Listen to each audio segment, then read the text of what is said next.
Good evening, everyone. I'm Kimathi Witt. I'm with the Long Island Authors, and I am here with our spotlight author tonight, Dr. Hassan Abdulhaqq. How are you? Very good. Thank you. Thank you very much. We're at Meehan's of Huntington. If you guys are out there and you guys are nearby, please come by and stop in. We have all of our authors here, ready and waiting to say hello, sign books for you. No? Meet and greet. Okay, to the interview. Doctor, how are you? Doing quite well. Thank you very much. It's a good day. Very good, very good. So what inspired you and your co-author, Aishah Saunders, to write Catalyst for Care? And why is the message so important right now? So Aishah Saunders have actually been in the industry a little bit over 2 decades, as well as myself. So she has been in the area of employee relations and just helping people. My area is on human services as well, human resources, and working with CEOs and leaders for retention and recruitment, and also having employees understand the importance of staying with interviews. And we decided, listen, let's put this in a book form, let's distribute it, and that'll be great for the agencies. After more than 3 decades in leadership in human services, what leadership lesson do you wish every healthcare NIDD leader understood? There are a few, but I would probably say the biggest one is that people don't leave organizations, they leave supervisors.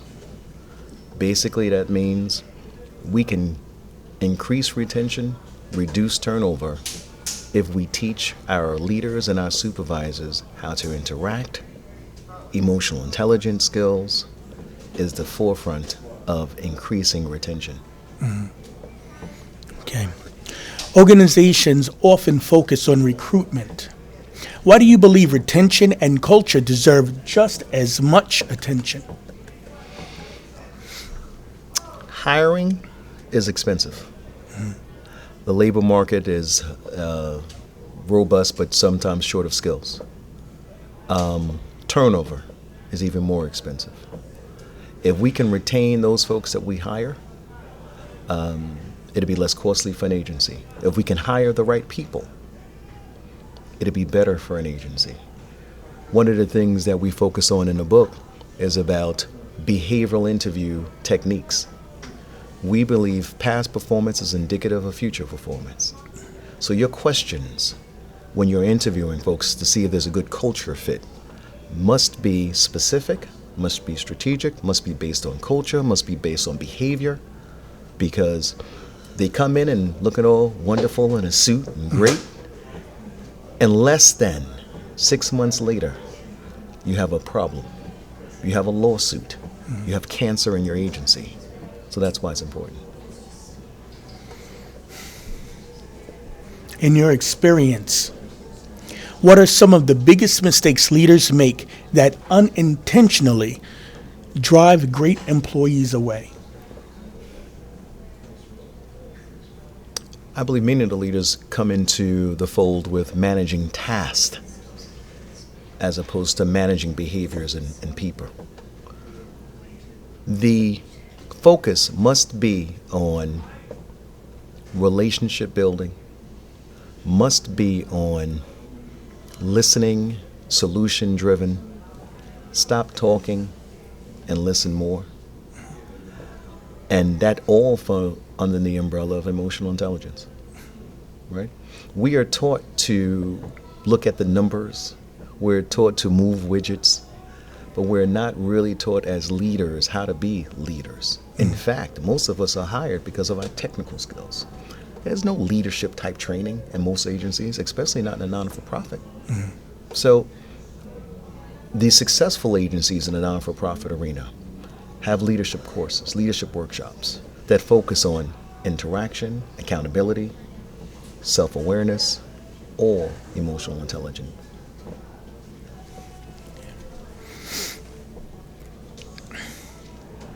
Emotional intelligence is a recurring theme throughout the book.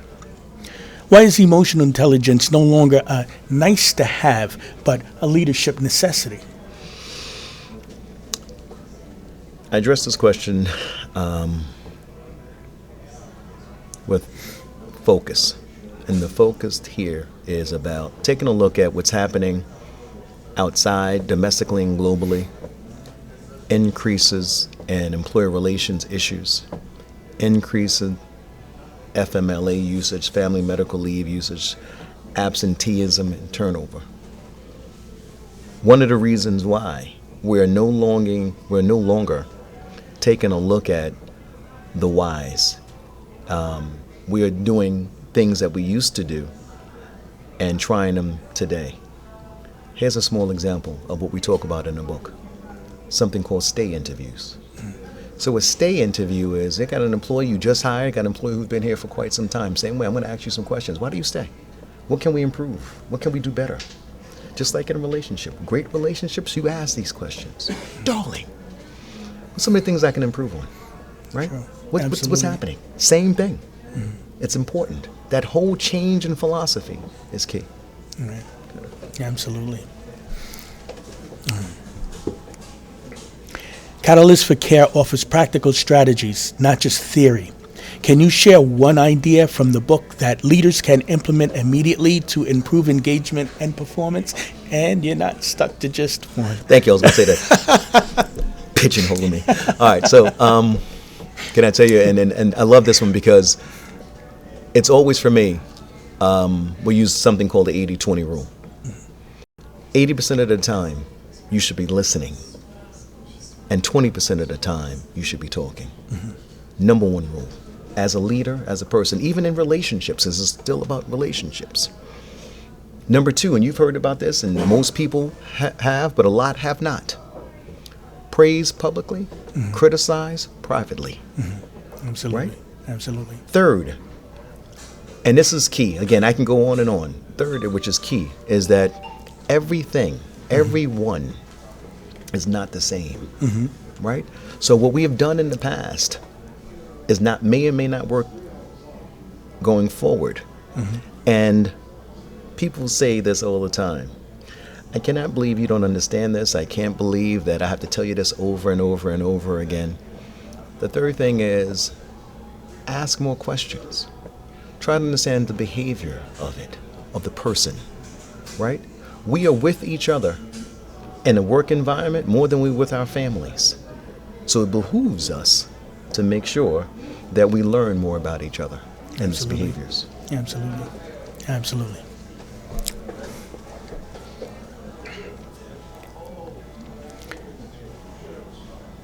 Healthcare and human services leaders face constant pressure and burnout. How can organizations create environments where people feel valued and want to stay? The biggest challenge that we deal with in the healthcare industry, and definitely in the not-for-profit area, is that we have champagne taste with beer pockets. Basically, that means that we don't have money to throw at a problem, consultants, and just money, technology. So it's important for us to be creative. It's important for us to be better listeners. Have some focus groups. In those focus groups has every level of employee in your agency, part of these focus groups, right? And again, if you're going to ask a question of your employee, be ready to follow up and respond. Because the flip side of that is if you don't follow up and respond, you're going to erode trust, disappear. And once there's no trust, you shouldn't even be asking a question again because nothing is going to happen. Right. Very key. Throughout your career, what leadership moment had the greatest impact on the way that you view people, performance, and organizational culture? For me, it's about understanding and doing things differently, especially within the last 5 years. Within the last 5 years, we've had 5 generations in the workforce, more than any other time historically. Different cultures, different people, different mindset, different behaviors, right? So I've learned that if we don't ask simple questions, if we don't try to get to understand, if we don't try to say, listen, the way I was raised, the way I was born is different than folks. I'm going to use a primary example. When I was younger, my father told me something to do, my mother told me something to do. Yes, ma'am, yes, sir, hi, hi. Mm-hmm. Now it's all about an explanation. Mm-hmm. I got to give you a reason why I say things, right? We got to have a dialogue on that. Mm-hmm. Yes, because if not, if you don't change and the person doesn't change, that's a problem, right? Stress is happening because we can eliminate stress because we first have to say, what can I do differently? What do I need to do differently? What am I not doing, right? Right. One of the things I've said to leaders, and I've learned this, is that common sense is not common. Something simple as that. Yes. Thank you. Yeah.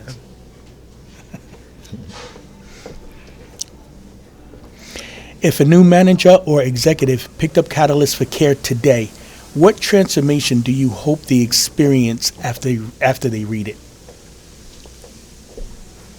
That I'm going to give you a few. First of all, when you're trying different approaches, here's one. If you're presenting information, if you're showing information, qualitative is not always best. You may have to quantify it, number one. Number two is that you're going to take a look at certain ways to speak to employees, right? You're going to find out that it first starts with your perception of that person is what can I do differently? So you're going to learn, listen, it's about me as a leader first, right? We talked a little bit about this in the book as well. It's a combination of transformational leadership and servitude leadership. So you're going to learn that as well.